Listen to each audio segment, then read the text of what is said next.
नमो जिणाणम। एक आत्मार्थी श्रावक के क्या कर्तव्य हैं उसकी हम चर्चा कर रहे हैं।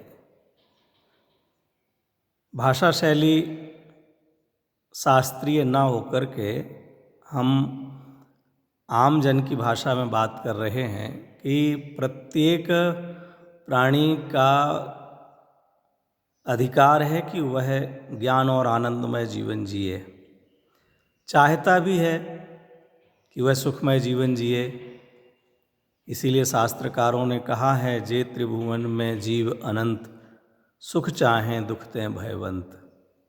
लेकिन हम सुख चाहते हैं, ये अच्छी बात है, सुख पाना हमारा अधिकार है, प्रसन्न रहना, आनंदमय जीवन जीना ये हमारा अधिकार है, ये बहुत अच्छी बात है। लेकिन उसके पहले हमारे कुछ कर्तव्य हैं जिन्हें आवश्यक कहा गया है। उसमें सबसे पहले चर्चा की गई है कि अगर हम सुखी होना चाहते हैं, हम आनंदमय जीवन जीना चाहते हैं, हम प्रसन्न रहना चाहते हैं, तो हमारा कोई ना कोई एक ऐसा आदर्श होना चाहिए, आइडियल होना चाहिए जो पूर्ण सुखी हो और मालूम चले कि वास्तव में ऐसी शांति मिल सकती है। जैसी शांति हम चाहते हैं ऐसी शांति पाने वाले लोग हैं और वो उन्होंने पाई है शांति, उन्होंने ऐसा सुख पाया है, तो मुझे भी ऐसा सुख प्राप्त करना है। जब वो प्राप्त कर सकते हैं तो मैं भी प्राप्त कर सकता हूँ। अगर कोई भी हमारे सामने आदर्श ना हो तब हम उस तरफ का पुरुषार्थ ही नहीं कर सकते हैं, हमारी हिम्मत ही नहीं होगी, क्योंकि उस लक्ष्य तक आज तक कोई पहुंचा ही नहीं है, तो हम कैसे पहुंच सकते हैं। इसलिए पहले जो पूर्ण निर्दोष परम शांत मुद्रा के धारक, परम शांति को प्राप्त करने वाले जिनेंद्र परमात्मा हैं, अरहंत परमात्मा हैं, भगवान हैं, उनका हमारे लिए लक्ष्य करना चाहिए। उनके गुणों की पहचान करना, उनकी वीतरागता, उनकी सर्वज्ञता, उनका अनंत चतुष्टय का ज्ञान हमारे लिए अच्छे से करना चाहिए। हम जैन कहलाते हैं, क्यों कहलाते हैं? हम जैन लिखते हैं, जैन सदन लिखते हैं, जैन भवन लिखते हैं, जैन किराना भंडार लिखते हैं, अपने नाम के साथ में जैन लिखते हैं, जनसंख्या में जैन लिखाइए ऐसा कहते हैं। ये जैन का मतलब क्या? ये जो आदर्श पुरुष हैं, महापुरुष हैं, उनको जिन कहते हैं, क्योंकि जिसने मोह राग द्वेष और इंद्रियों को जीता उसे जिन कहते हैं। ये मोह राग द्वेष हमारी अशांति का कारण है, दुख का कारण है, तनाव का कारण है, हमारे टेंशन और डिप्रेशन का कारण है। जिन्होंने सम्यक ज्ञान के द्वारा, आत्मज्ञान के द्वारा इन मोह राग द्वेष और इंद्रियों को, बाहर के ज्ञान को, बाहर जाने के लिए जो ज्ञान हमारा भटक रहा है इन इंद्रियों के माध्यम से, आँख नाक कान के द्वारा हमारा ज्ञान पर की ओर जाता है। क्योंकि हमें सुख यहाँ नहीं लगता, हमें लगता है कि टीवी देखेंगे तो हमारे लिए सुख की प्राप्ति होगी, भोजन करेंगे तो सुख की प्राप्ति होगी, हम ठंडी ठंडी हवा लेंगे तो सुख की प्राप्ति होगी, जबकि इनमें सुख शांति है ही नहीं। यह साधन प्रसन्नता के कारण नहीं है, ये साधन शांति के कारण नहीं है। हमारे अरहंत परमात्मा ने इन विषयों पर से अपनी दृष्टि हटाई, इसलिए उनको कहा इंद्रियों को जीता। तो मोह राग द्वेष और इंद्रियों को जीता, इसलिए वो जिन कहलाते हैं, और हम उन जिन के भक्त हैं, इसलिए हम जैन कहलाते हैं। जिनके भक्त को जैन कहते हैं। और भक्त किसे कहते हैं? जो जिसका भक्त है उसे उसके गुण अच्छे लगते हैं, वो गुणों के प्रति अनुराग होता है, वो गुणानुराग होना ही भक्ति है। आचार्यों ने कहा है, अरहंत आदि पंच परमेष्ठियों के गुणों में अनुराग होना, उसका नाम भक्ति है। हम भक्ति के नाम पर, पूजा के नाम पर गुणानुवाद तो करते हैं, गाते तो हैं, बजाते तो हैं, भक्ति गा करके नाचते तो हैं, लेकिन उन गुणों के प्रति अनुराग कितना है? गुणानुवाद का नाम भक्ति नहीं कहा।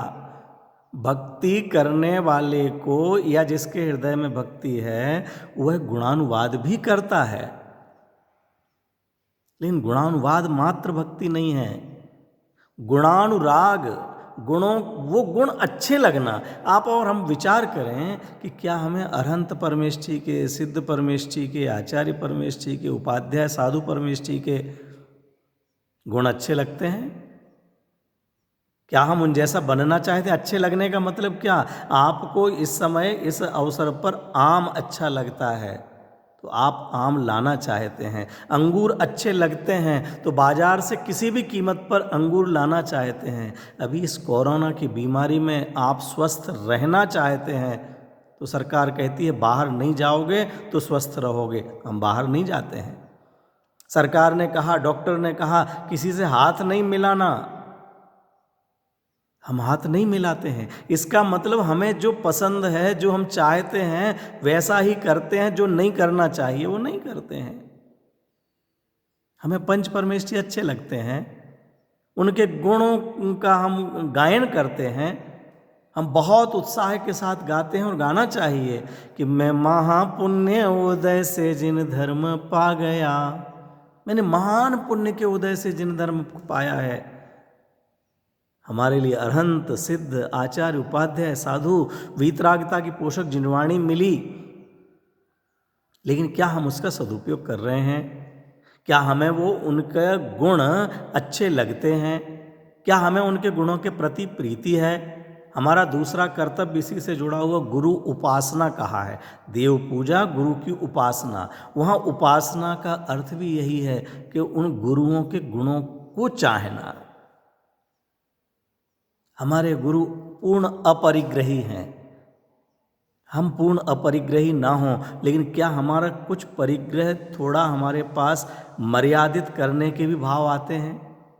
हमारे गुरु ईर्ष्या समिति पूर्वक नीचे देख देख करके चलते हैं कि जीव घात नहीं हो। बाहर में भी अगर एक यात्रा कर रहे हों तब भी वो ऐसा चलते हैं। क्या हम ऐसा ईर्ष्या समिति पूर्वक मंदिर में भी चल पाते हैं? वह सबसे शत्रु के प्रति भी सुखी होने का भाव रखते हैं। वह नहीं चाहते कि कोई भी जीव कभी भी दुखी हो। क्या ऐसे हमारे भाव आते हैं? ऐसे प्रसंगों में हमारी खुलकर के भावना होती है कि सुखी रहें सब जीव जगत के, कोई कभी ना घबरावे। गाने की बात नहीं कर रहा हूं, भाने की बात कर रहा हूं।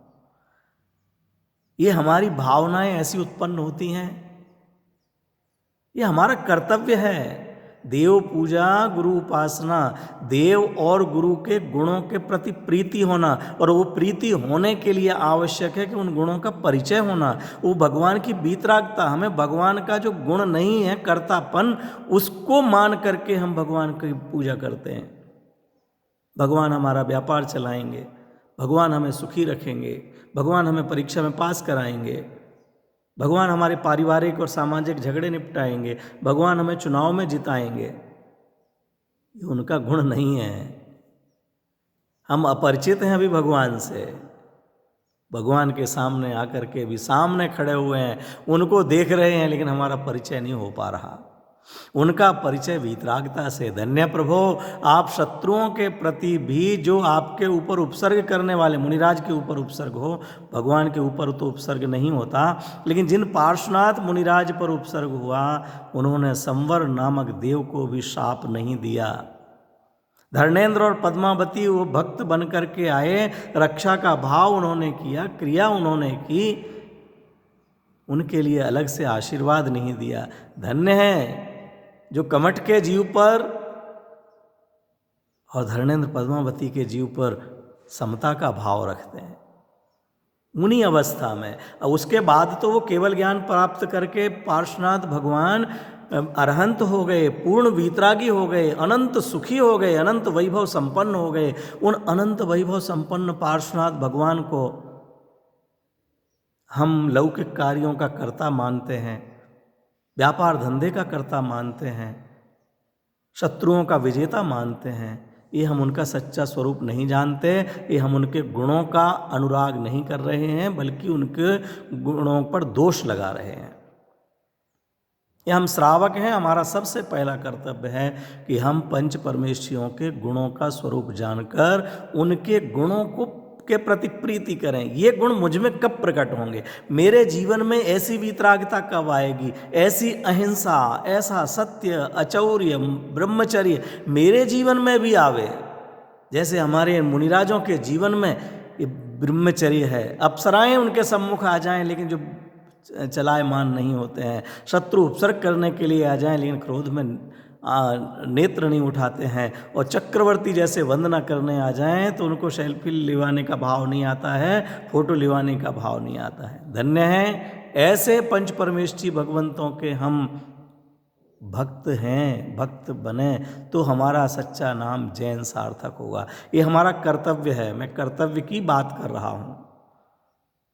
हमारा आवश्यक है देव पूजा, गुरु की उपासना, उन गुरुओं की सेवा करना, उनको आहार दान करना, उनके योग्यचर्या में, उनके संयम में, उनके ज्ञान में साधक बनना और उन जैसे बनने की भावना भाना, ये हमारा कर्तव्य है। इसे ही देव पूजा, इसे ही गुरु की उपासना कहेंगे। अन्य अन्य प्रकार से बहुत विस्तार आगम में कहा गया है, वह हमारे लिए यथायोग्य जानना चाहिए और जितना कर सकते हों करना चाहिए। शेष चर्चा फिर।